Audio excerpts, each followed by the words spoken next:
Je pense que pour beaucoup de mes compatriotes, amateurs de peinture, et plus généralement d'ailleurs d'art plastique, parce que peinture oui, mais sculpture au moins autant, le cubisme hongrois est assez méconnu, mais non pas inconnu, parce que parmi les figures dominantes du cubisme à la hongroise, il est un certain Joseph Csáky, qui est très connu ici, pour des tas de raisons d'ailleurs, mais l'une d'entre elles étant que Csáky a quitté la Hongrie assez jeune et il est venu à Paris, en France.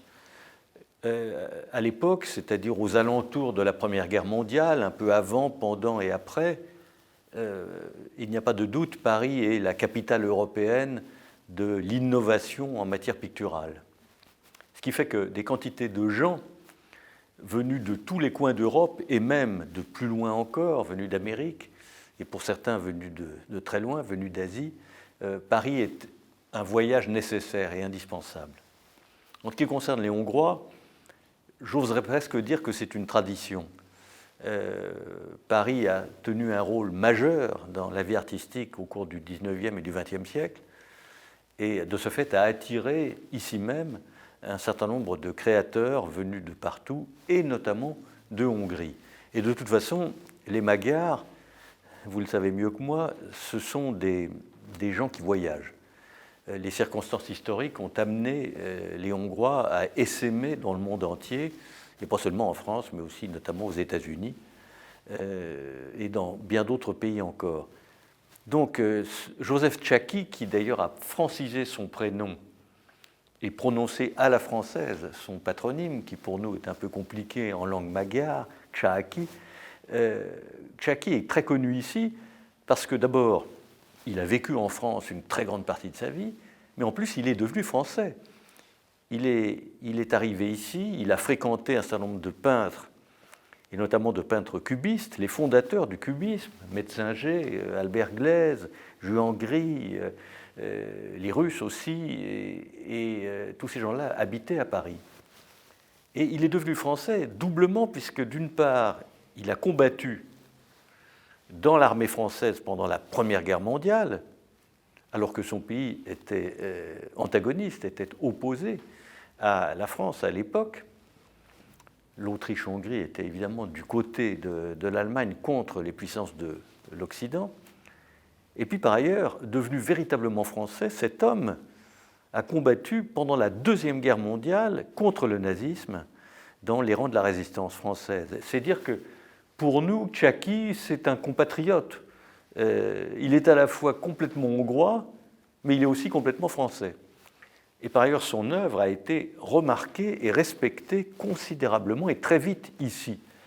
Il avait comme marchand, comme agent, l'un des plus fameux des galeristes, des collectionneurs, des vendeurs de tableaux et de sculptures installés à Paris, Léonce Rosenberg, qui dirigeait une galerie qui s'appelait la galerie de l'effort moderne.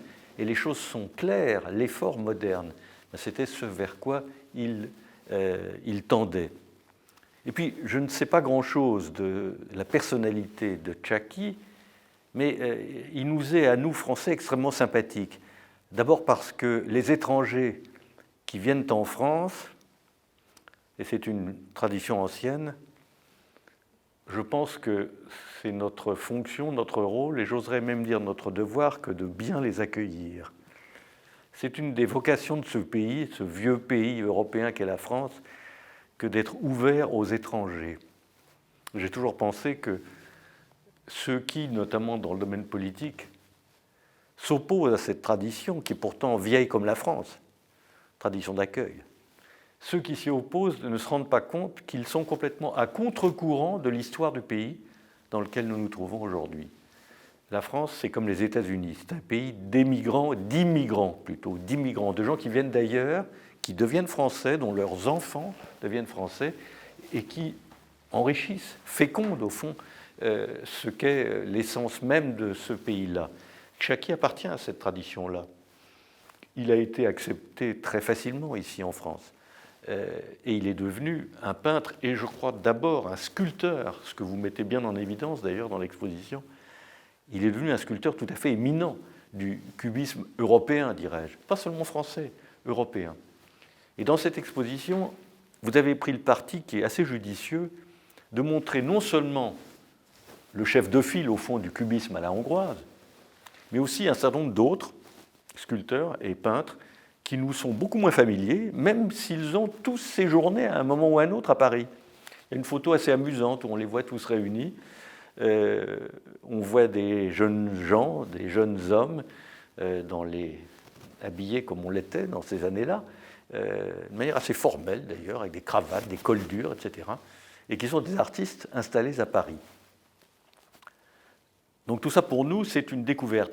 Mais c'est une découverte qui est familière parce que le cubisme est quelque chose qui a maintenant un peu plus d'un siècle, mais qui s'est installé dans la sensibilité artistique d'une manière quasi immédiate, pas tout à fait, mais presque, et qui participe de notre histoire.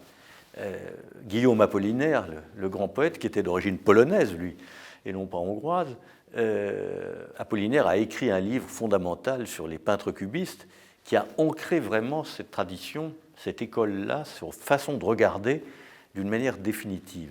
Il faut dire que quand on considère la peinture cubiste, hongroise ou française, ou italienne, ou de quelque nationalité qu'elle soit, le cubisme a vraiment bien fédéré ces styles-là, et il n'est pas toujours facile de dire ah ben ça c'est du Picasso, ça c'est du Juan Gris, ça c'est du Czaki, ou ça c'est de l'Archipenko, ou l'œuvre d'un de ces immigrés venus en France. Parce qu'en fond, le cubisme crée des œuvres qui, d'une certaine façon, se ressemblent. C'est bien dans ça qu'il s'agit d'une école, d'ailleurs, et d'une sensibilité. En ce qui concerne Czaki, moi, ce qui me paraît absolument manifeste, c'est la qualité de la sculpture, que vous mettez bien en évidence à travers un certain nombre d'objets d'œuvres qui sont ici représentées. La sculpture, à mon sens, la sculpture est moins reconnue, moins populaire que la peinture. Et c'est assez étonnant parce qu'au fond, c'est plus facile d'accès, ne serait-ce que parce que vous avez plusieurs dimensions. Ce n'est pas pour dire du mal de la peinture, ça serait ridicule. La peinture est évidemment un art suprême. Mais c'est un art sur deux dimensions. Tandis que la sculpture, vous en faites le tour. On peut l'approcher, on doit même, je crois, la toucher. C'est fait pour être, sinon tripoté, mais en tout cas, on doit en prendre possession, plus encore que de la peinture. C'est quelque chose de très physique, la sculpture. Et de ce point de vue-là, les œuvres de Czaki sont très séduisantes, me semble-t-il. Et puis, j'ai découvert chez vous des œuvres tout à fait admirables. Il y a par exemple ce canard. C'est extraordinaire. C'est une œuvre de petite taille qui est presque symbolique ou symboliste et en même temps complètement cubiste. C'est une figure extrêmement ramassée, mais d'une forme absolument magnifique. Je dirais presque qu'elle est parfaite. En face de cette représentation d'un canard, parce que le fait est que c'est à la fois abstrait et figuratif. C'est très extraordinaire, ce mélange des deux. Parce qu'effectivement, on reconnaît un volatile, on reconnaît un oiseau, et puis en même temps, c'est presque une abstraction. Il y a à côté une autre sculpture, plus volumineuse, qui m'a beaucoup fait penser à cette sculpture emblématique du cubisme, qui est le cheval majeur du français Duchamp-Villon, qui ressemble pas mal à ça, qui, sauf erreur, date de 1914, si mes souvenirs sont bons. Duchamp-Villon était le frère de Jacques Villon et du grand Marcel Duchamp, et lui est mort à la Première Guerre mondiale dès 1914, si mes souvenirs sont bons. Mais il a laissé une œuvre qui est vraiment une œuvre cubiste magnifique, à quoi m'a fait penser la représentation ou l'œuvre qui est ici présentée. C'est-à-dire qu'il me semble qu'on peut entrer en cubisme, si j'ose dire, à travers votre exposition, parce qu'on verra bien sûr la sensibilité hongroise, mais elle est très marquée par l'école française, l'école parisienne d'ailleurs, plus précisément, et les Hongrois se sont appropriés au fond la tradition cubiste, l'expression cubiste, et on en a, je trouve, une assez belle illustration à travers cette exposition, qui a en plus l'avantage de ne pas être gigantesque. Moi, je veux dire que j'aime pas quand il y a 300 pièces parce qu'on s'y perd. C'est épuisant à regarder. Au bout d'un moment, la sensibilité s'émousse. Tandis que là, pas du tout. On peut se concentrer et admirer et en même temps prendre la mesure de ce que le cubisme a été. Vous avez d'ailleurs pris le parti de montrer quelques séquences de cinéma, des actualités Gaumont de ces années-là. Et on s'aperçoit que le cubisme a provoqué quelques réactions, je dirais, d'antipathie de la part d'artistes plus conformistes. Tout à fait normal, c'est toujours comme ça, et ça n'a rien à côté de ce que, quelques années après, 10 ans après environ, le surréalisme va éveiller à partir du manifeste en 1924. Bref, tout ça est tout à fait intéressant et milite, dans le bon sens du terme, dans le sens, enfin, milite pour cette espèce de rapprochement sentimental au fond, ou de proximité sentimentale entre la Hongrie et la France. Mais tout ça, c'est une vieille histoire, on sait ça, et on peut retrouver des traces de cette fréquentation, bien sûr à travers la littérature, peut-être d'abord et avant tout, à travers le football, bien sûr, car nous admirons la grande équipe de Hongrie des années 1950, et en l'occurrence, donc, à travers les arts plastiques, la peinture et la sculpture. Vous avez placé cette exposition rétrospective sous le signe d'une chasse au trésor des œuvres perdues et retrouvées. Car effectivement, pour des raisons historiques très faciles à comprendre, le patrimoine au fond pictural et le patrimoine de sculpture du cubisme hongrois, tout ça a disparu. La Première Guerre mondiale, la Deuxième Guerre mondiale, les événements politiques terribles qui se sont déroulés ici, et notamment en 1900, ici, je veux dire à Budapest, en 1956, l'histoire très troublée, au fond, de ce pays fait que bien des œuvres ont été dispersées. Les artistes ont quitté leur pays, ils se sont expatriés, pas seulement en France. Leurs œuvres ont disparu peu ou prou, et on s'est trouvé, vous vous êtes trouvé devant une espèce de grand trou, de grand vide par rapport à la matérialité de ces œuvres. Alors vous avez pris le parti d'une sorte de chasse au trésor, essayer de retrouver quelque chose qui avait existé, puisqu'on sait que ça existait, bel et bien, mais que la preuve de cette existence, c'est-à-dire les œuvres elles-mêmes, ont disparu. Alors je crois que c'est un vaste effort qui a été entrepris par les autorités compétentes à Budapest pour mener tout cela à bien et redonner vie, en retrouvant les œuvres, à cette tradition-là. C'est ce que vous avez tenté de faire, et à ma connaissance, cette espèce d'enquête sur soi-même, au fond, sur sa propre histoire esthétique, j'en ai pas vu tellement d'exemples jusqu'à présent. Mais c'est, je trouve, une très bonne piste. Et puis, ça a un côté un peu amusant. C'est une sorte, sinon, d'enquête policière, n'exagérons pas, mais c'est une vraie recherche, c'est une vraie enquête qui, d'ailleurs, ne se cantonne pas aux limites de la République de Hongrie. C'est quelque chose qui couvre, au fond, presque le monde entier, puisque, une fois encore, les Hongrois sont des gens qui s'expatrient volontiers, spontanément, ou pas, mais qui ont trouvé refuge, souvent, dans des pays très éloignés de l'Europe.